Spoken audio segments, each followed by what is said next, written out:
GE shipping 1948 में हुई थी इस कंपनी की शुरुआत और निजी क्षेत्र की देश की सबसे बड़ी शिपिंग कंपनी है। कच्चा तेल, पेट्रोलियम प्रोडक्ट्स, गैस और साथ ही ड्राई बल्क कमोडिटीज की शिपिंग और ट्रांसपोर्टेशन का कारोबार करती है। कंपनी के पास है पूरे 42 जहाज और इसमें 28 टैंकर है और 14 ड्राई बल्क करियर है। आइए मैं आपकी मुलाकात करवाता हूं कंपनी के एग्जीक्यूटिव डायरेक्टर और सीएफओ जी शिव कुमार साहब हमारे साथ कार्यक्रम में हो रहे हैं शामिल। IIM अहमदाबाद से सर ने पोस्ट ग्रेजुएशन डिग्री हासिल की है मैनेजमेंट में और 1990 में मैनेजमेंट की पढ़ाई करने के बाद से कंपनी के साथ मैनेजमेंट ट्रेनी के तौर पर जुड़े और आज सीएफओ भी हैं आप और एग्जीक्यूटिव डायरेक्टर भी। शिव कुमार साहब बहुत बहुत स्वागत है सर, धन्यवाद हमें समय देने के लिए। शुरुआत करता हूँ, आपकी कंपनी आजकल बड़ी खबरों की वजह से बहुत सुर्खियों में। कल ही एक बड़ी इंटरेस्टिंग खबर भी आई जिसमें आपने एक जग पहल इस करियर को आपने बेचने का एक कॉन्ट्रैक्ट किया है। सर जरा बताएं किस तरह की ये डील है, कब तक पूरी होगी और कितना रेवेन्यू कंपनी को आने वाला है, पूरी डिटेल्स बताएं सर इसके बारे में। नमस्कार अनिल जी, और हमें आमंत्रित करने के लिए धन्यवाद। Thank you sir. हाँ, ये जग पहल को बेचा है। उसके पहले हमने 2 ऐसे ही जहाज लेकिन थोड़े मॉडर्न वाले लिए हैं, तो वो अनाउंस किया है। वो अगले 2 महीने में दोनों जहाज हमें डिलीवर हो जाएंगे। तो 2 एडिशन होंगे और एक ये जग पहल को हमने सेल किया है, तो उसको डिलीवर करेंगे बायर को। सो नेट एडिशन एक जहाज की है। बेसिकली इसको हम इसलिए कर रहे हैं कि ये हमें फ्लीट को मॉडर्नाइज करना है। जग पहल तो 2004 में बनाया हुआ जहाज है। जो जहाज हमने लिए 2010 और 2013 वाले हैं, तो थोड़ा मॉडर्नाइज कर रहे हैं फ्लीट को। इसीलिए ये ट्रांजैक्शंस किए हैं हमने। तो जनरली आपके लिए तो बिजनेस, चूंकि जहाज के जरिए आप गुड्स इधर से उधर ट्रांसपोर्ट करके फ्रेट कमाने का है, राइट? सो अब आपके नेट एक एक्स्ट्रा जहाज आपके एडिशन हो जाएगा, राइट सर? हाँ जी। और ये दोनों जहाज जो नए आने वाले कब तक आ जाएंगे सर? ये तो अगले अप्रैल मई में दोनों डिलीवर हो जाएंगे। ओके। और हमारे पास इनफैक्ट एक तो अगले 1-2 हफ्ते में हो जाएगी। ओके। और जो जहाज थोड़े पुराने होते जाते हैं फिर आप उनको बेच देते हैं ताकि आप नए और ले पाए फ्लीट में। बिल्कुल। हाँ जी, जो हमारे कस्टमर्स की रिक्वायरमेंट है, थोड़े मॉडर्न वाले जहाज रहेंगे, उनको मीट करने के लिए हम ऐसे करते हैं। तो सर अभी आपकी फ्लीट की पूरी कैपेसिटी कितनी है, कितने जहाज है, कितने ड्राई बल्क करियर हैं, कितने टैंकर से जरा समझाएं और इन दोनों में फर्क क्या होता है?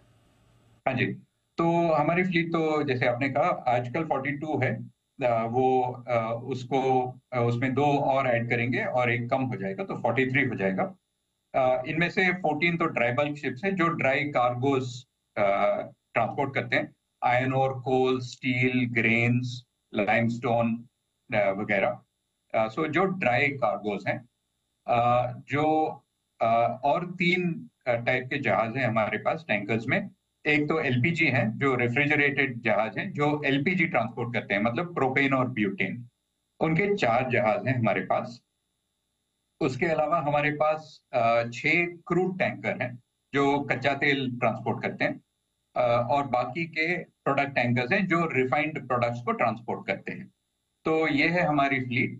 इसके अलावा हमारा एक होली ओन्ड सब्सिडरी भी है, ग्रेट शिप इंडिया लिमिटेड, जो ऑफशोर बिजनेस में है, जिनके पास 4 जैकअप रिग हैं जो ओशन में ड्रिलिंग करते हैं, और 19 ऑफशोर सप्लाई वेसल्स हैं जो ड्रिलिंग एक्टिविटी को सपोर्ट करते हैं ऑफशोर में।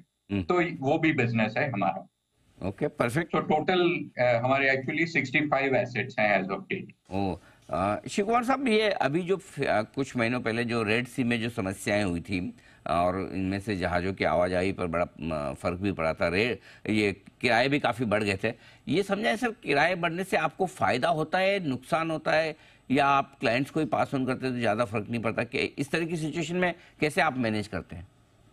हाँ जी, ये बहुत अच्छा सवाल पूछा। हमारी जो कैपेसिटी है, एक तो आप फिक्स रेट कॉन्ट्रैक्ट कर सकते हैं, जो 1 साल, 2 साल या 3 साल के फिक्स रेट कॉन्ट्रैक्ट कर सकते हैं हमारे बिजनेस में, या तो आप स्पॉट मार्केट में चला सकते हैं, ये जो वॉयज चार्टर है।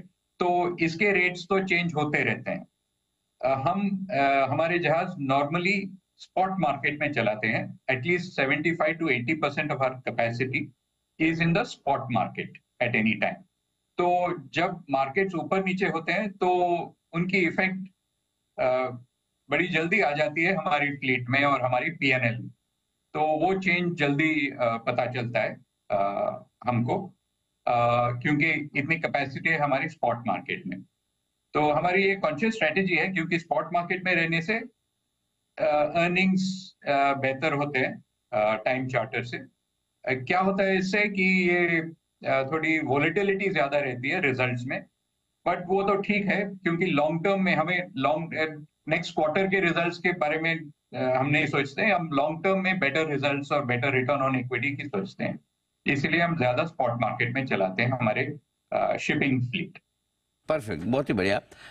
सर एक चीज और समझाएं, जैसे मैं वित्त वर्ष 2023 के आपके नंबर्स देख रहा था, 2022 के कंपैरिजन में आपका EBITDA यानी कामकाजी मुनाफा डबल हो गया, आपका रेवेन्यू 62% ग्रो है, यानी कि बहुत तगड़ा साल रहा है फाइनेंशियली आपके लिए।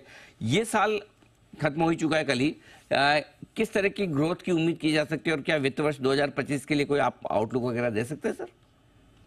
जी, मैं स्पेसिफिक आउटलुक तो दूंगा नहीं, क्योंकि हमें पता नहीं है। 80% कैपेसिटी स्पॉट पे है, तो कल के रेट्स हमें पता नहीं है। एक जो फंडामेंटल्स दिख रहे हैं हमें, वो फंडामेंटल्स से तो लग रहा है कि मार्केट स्ट्रांग होनी चाहिए। टैंकर मार्केट भी स्ट्रांग होनी चाहिए और बल्क कैरियर मार्केट भी स्ट्रांग होनी चाहिए। ऑफशोर मार्केट तो स्ट्रेंथ वो बढ़ रहा है, स्ट्रेंथ उसका। तो it should be a strong year. पिछले साल के कंपैरिजन हम नहीं कर सकते, क्योंकि वो तो $3-4 हज़ार चेंज हो जाएंगे तो इमीडिएटली एक $100 बिलियन का डिफरेंस पड़ जाता है, बिकॉज उतना कैपेसिटी हमारा ओपन है। सो इन जनरल हम तो कहेंगे कि market should be strong in FY25 for tankers and bulk carriers, and because the new supply coming into the market from of new ships from shipyards वो काफी limited है, और इसीलिए मार्केट बैलेंस बनी रहेगी जो अभी है। तो इसलिए मार्केट थोड़ी स्ट्रांग ही रहनी चाहिए in the next financial year in FY25। कि तो ये आपके लिए बिल्कुल साल अगला भी आपके लिए बढ़िया, बेहतर और मजबूत रहने की उम्मीद कर सकते हैं। शिव कुमार साहब, बहुत बहुत धन्यवाद, समय दिया सर आपने और विस्तार से पूरा समझाया भी हमें कि किस तरह से आगे बिजनेस का आउटलुक आपके लिए बनता हुआ दिख रहा है। Thank you so much sir. धन्यवाद। जी शिपिंग के CFO और एग्जीक्यूटिव डायरेक्टर जी शिव कुमार साहब बताते हुए अपनी कंपनी के बारे में। बाजार